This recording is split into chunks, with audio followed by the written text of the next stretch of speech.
How you doing today? So I've had about 3 or 4 of these in the last 4 or 5 years. This is a 1925 Advance pack gum machine. The ones I've had were in really good condition, as well as this one.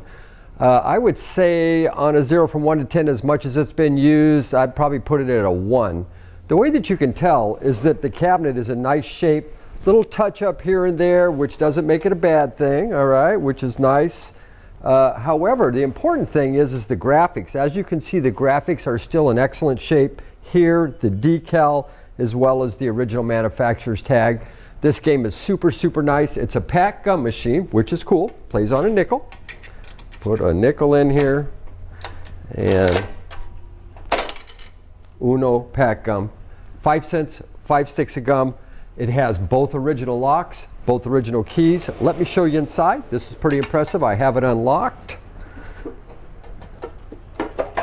So the back comes off. Now this is a wall mount because, as you see, it's on a angle here, so it's meant to be hung on the wall. Here's all of your holes to hang it, as well as you see the paper's beautiful inside. It has all the original instructions, and you can see how clean it is. This is your cash box right here. Once again, I have both keys for the door and the cash box, all original, very nice.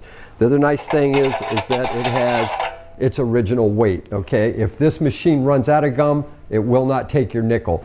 So this is your weight. You put your gum in there, pops down, sits on there. Super nice machine, super nice condition. Great addition. Put it in the kitchen, put it in the game room, whatever. 1925 Advance 5-cent pack gum machine. Beautiful condition, nice piece for your game room or etc. That's it, folks. Mantiques. Antique, Mantique. These guys sell Mantiques. This is their store. We're bringing stuff every day, in and out, in and out, in and out. We're shaking and baking. These are their customers. Give me the rundown on the GMC. This lived in a bar in Ghent in Belgium. Follow Jim and Jeff from 9 to 5 or after hours as they buy, sell, and restore the coolest stuff for the coolest collectors worldwide.